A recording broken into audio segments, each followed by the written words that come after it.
Hi, I'm Abigail Maldonado, reporting for Trax News with an exclusive.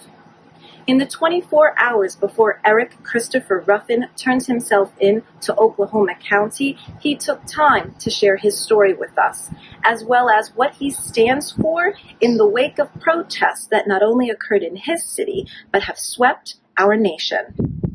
He is currently facing 2 charges, one, the act of terrorism, and a second, arson in the 3rd degree.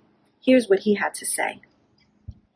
Eric and I spoke several times during the 24 hours before he turned himself in. In fact, our time was cut short, as within 8 hours of our first discussion, he was informed by his lawyer that he needed to turn himself in at 9 p.m., the night of July 1st, instead of at 9 a.m. the following morning, as he had hoped. So you can only imagine there was a lot going on, but he did take time to talk with us on several different points. The charges he was facing, what happened and what he said when he arrived at the protest, as well as share with us some of the community events he was a part of after the May 30th protest. So first off, because in regards to the act of terrorism and the actual act of arson, both charges are extremely. I mean, it's not right. It's wrong, and they are extremely bogus. You know, um, I, I, I have not burnt down anything. I haven't done anything because I haven't broken a glass. Nothing. I haven't done anything at all. So everything that's going on, because in regards to what's surrounded by my name, is all false and it's not right. So when I arrived at the actual protest, because I got out of the car and I caught up with the long list of people, it was hundreds of people that was all marching. So I just got in line with them, you know, and we all marched down to the police station. As soon as I got down there, a lot of people recognized my face because my mask was down. Wrong move, but my actual mask was down, and that's when people started to actually come around me. I was shaking hands, saying what's up to people, you know, just having small conversations. Tell me. Please tell me. Please tell me. Please tell me. When the last time y'all seen this? When the last time y'all seen this? Come on now. Come on now. Come on now. Come on now. Come on, nigga, tell him to say his name, bro. Nigga, tell him to say his name, bro. What's up? Say his name. George Floyd! Say his name. George Floyd! Say his name. George Floyd! Say his name. George Floyd! Say his name. George Floyd! Say his name. George Floyd! Say his name. George Floyd! Say his name. George Floyd! Say his name. George Floyd! That's what the fuck we here for. We ain't here to riot. Y'all want us to do that shit. This is what the fuck we here for. Y'all want us to riot. Y'all want us to do that. That's what the fuck we here for. While Oklahoma County has accounts of what occurred that night and led to the charges that Eric now faces, he also provided us with footage regarding his purpose for being at the protest. In fact, he spends time in the middle of the event discussing with another participant that we have to start somewhere, as he shakes hands with officers and records the interaction between officers and participants at the protest. What's up? What's up? But all that solidarity shit, we won with the law. Fuck all that. Nah, who the fuck saying that we run with the law? But it starts somewhere, right? Right? Because see, your way of thinking is gonna keep us in the same place, bro. My way of thinking. Listen, it's a lot of people way of thinking. It's a lot of people way of thinking. They got us out here. Nah, facts. I feel It's it. training that got us out here. But wrong? technically, it wasn't them. What got us out here? Technically, it wasn't them. Blue lives matter. Them boys in blue stick together. Listen, I feel that too. I feel that too. You dig what I'm saying? Because I'm here to look. Because I'm here to bring unity. You ain't got a pussy, but you know you a bitch, right? But they hold. You feel like they don't know. Ain't nobody trying to funk with shit. It just Big up. it is, man. I feel loved out here, you heard me? Y'all want to show some love? I feel loved out here. I feel like I got a bunch of brothers and sisters out here, you heard me? Hey, this is a family reunion.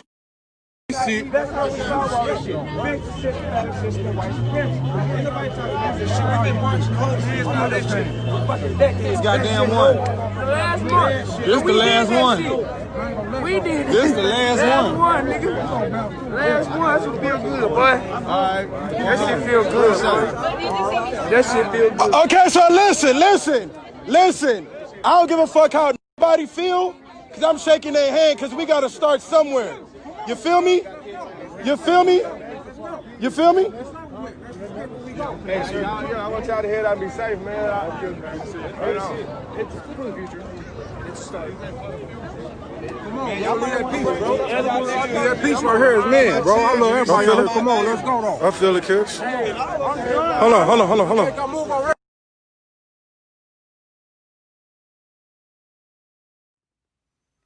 Several hours into the event, night falls.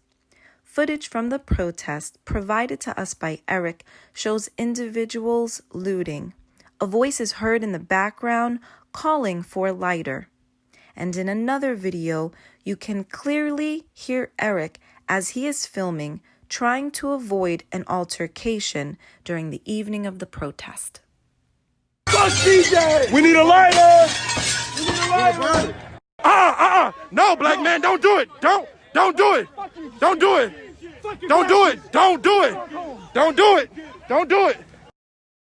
So this is what I feel, because I feel as if I understand being, because an African-American male, because I understand definitely that, you know, people are tired.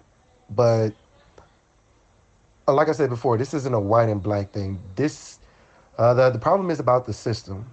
And exactly what I'm going through, the same system issues, is exactly what I'm now being faced with. Because I feel as if I understand that people is tired and that people did a lot of different things and rioted and burned stuff down because people want to be heard. People feel as if they tried to be peaceful and it didn't work. So people is now resorting to violence. You know, I understand, but I don't condone it. You know, we can't take back what has already been done. But it's no point in continuing to damage things even more when people are already listening. Because if you did it to get people to listen, you already achieved that. So what's next? All right, so in regards to what my statement was, they are definitely twisting it all the way and completely out of context. In regards to me saying this is what happens when people is outside, like, let's just be frank here. When Trayvon Martin, people didn't get together like this. Well, when Terrence Crutcher died, people did not get together like this. This is what happens when everybody is outside together as in one. We got people overseas in different countries that are all coming together to actually protest against the things that is going on. This is what happens when everybody is outside. I mean, that's kind of self-explanatory.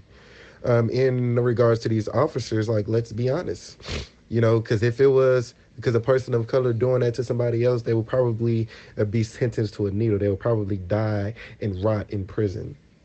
That's manslaughter. But these officers constantly get away with exactly everything that they're doing. That's not right. It's not okay. They deserve some sort of a punishment. When I sat to chat with Eric, I knew little about who he was as a man. But by the end of our conversation, I understood that while he was involved in the protest, he has always been an active member of his community. He has met with the chief of police and state representatives, as well as city management, in order to provide a voice for his community. Eric was a part of bridging the gap.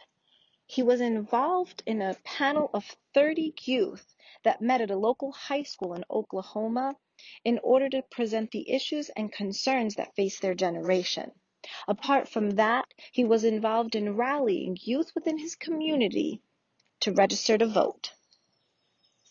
All right, so since the actual protest, literally a couple of days after the protest, I went and did a rally, my own personal rally, just in my personal community. And we got a whole lot of individuals aging 18 to 21 to actually register to vote. Because like I said, when, like, they have already done all of the rioting and stuff like that. So what's next? You know, what's next is actually making sure that we deliver the right message effectively, and actually make a change. So one was protesting. Two was actually getting our youth to register to vote because they don't vote, which is a big situation.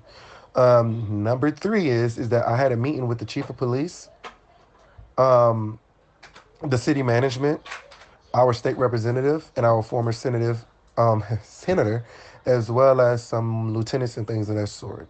Um, the person that basically spearheaded the whole conversation in regards to us having that conversation with the chief of police and them was our state representative AJ Pittman. Without her, we would not have been able to actually have this actual meeting with them. Unfortunately, I do believe in age discrimination, and I feel as if, they don't really take us serious. But by AJ Pittman opening up that door, she allowed us to be able to voice our own personal issues and our stories and get them to understand, because we are the ones that have the most interaction with the police. So one of the first steps that we have been working on is figuring out the exact problems that's going on inside of the community, uncensored, because I don't need anyone to be talking about issues and have it censored. No, I want to know exactly what it is up front, me and her both. And what we've done is that we've went to the communities, we've had these conversations, and when we had the actual meeting with the chief of police, we didn't only bring issues, we brought the solutions in regards to these are the problems. This is one of our solutions that can possibly help what the situation is and help, our interactions with them. So, in regard to some of the problems, is non-lethal measures that they can actually do outside of just a taser, because I feel as if they should have just one more thing to actually do to actually try to apprehend people who they are after. Now, what I noticed is that throughout the protests, all of a sudden, all of these states have things like rubber bullets, things of that sort. So that's something that they can actually use. There has been too many cases where there has been unarmed black men that has been running away. Okay, excuse me. You know what? I'm not just going to keep on making it about black, but there's been so many people on so many instances, because this is not a black and white thing. There's been so many people on so many instances who has been running away from the police and they have been shot in the back. If they had something else like a rubber bullet to actually shoot them in order to actually get them apprehended, I would rather them use that than actually use a lethal weapon and take a life. That saves us and it saves them, and it holds the officer accountable. Because not only do you have actual lethal rounds, you have a taser and you have rubber bullets. If an officer still actually decides to actually reach for the actual gun, because you can hold that officer even more accountable. Let's actually set change. A few hours before Eric was going to present himself before Oklahoma County, he gave me a call. He shared that he was on his way to see his mom and that he had some final thoughts on everything that was occurring around him. The right message that I can honestly give is this: everyone has already rioted. Clearly, people have set things on fire, broke windows. People are listening. It's no point in continue to actually do those things. Honestly, it's no point. And you got their attention. This is time for you guys to actually step up like I did and actually figure out ways and help bridge communities and bridge these gaps that we have. This is the time. Honestly, this is my last thought. The world needs to know what's going on. What this man is trying to do is horrible. It's not right. We aren't terrorists. I'm not a terrorist. And even though other parties did actually break and burn stuff, they aren't that's not terrorism. Like, terrorism is 9/11, Osama bin Laden. Those different things are terror. It's terrorism. Oklahoma itself has a background of terrorism. Because there was a young man who actually blew up a building. That was terrorism. And that was actually, the Tulsa race riot, when they went to Tulsa and burnt down everything. It's terrorism. Breaking a window? That's not terrorism.